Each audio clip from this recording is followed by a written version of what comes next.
is so awesome because once Joseph got on top, he stayed there. This is deep. He waited 13 years, but when he got on top, he stayed there. And this is very important for the men in the house because for my men's studies, when you read the Bible, most men in the Bible, listen carefully, don't finish strong. They may start strong, but they don't finish strong. If you read about King David, when he had his incident with Bathsheba, scholars allege, again, they allege that he was 52 years old. If you look at Moses, he never made it into the promised land. And you look at Solomon, Lord have mercy, he was so confused, he had to write a journal called Ecclesiastes. And he's like, folly, folly, everything is folly under the sun, vanity, vanity. The dude was paid, he had 700 wives and 300 girlfriends. He wrote music, he was a rapper, he was a recording artist. And he's just like, everything's vanity under the sun, vanity, vanity. And read the Kings, and you'll read the conclusion of so many of the kings, and he did evil in the Lord's sight. And the obituaries end with them not finishing strong. But men in the house, Joseph finished strong, and when he got on top, he stayed.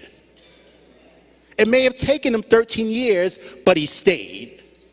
And I think, see, we have to understand as we're studying his life, see, we know how the story ends, but Joseph wasn't reading Genesis. He was living it. And let me tell you something about the unplanned place. You only know how God is using the unplanned place after it's over. So you can't succumb to reasoning in the unplanned place. You know what reasoning is? Reasoning's trying to understand with your feeble mind what God hasn't revealed yet. And that's mentally and emotionally exhausting. So Joseph, he finished on the top. It took him 80 years. It took him 13 years.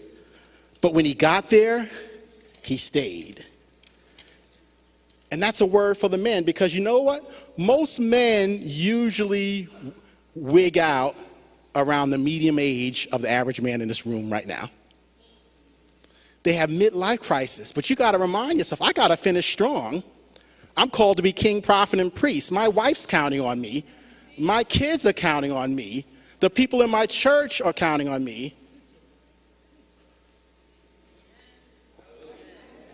So I can't succumb to that.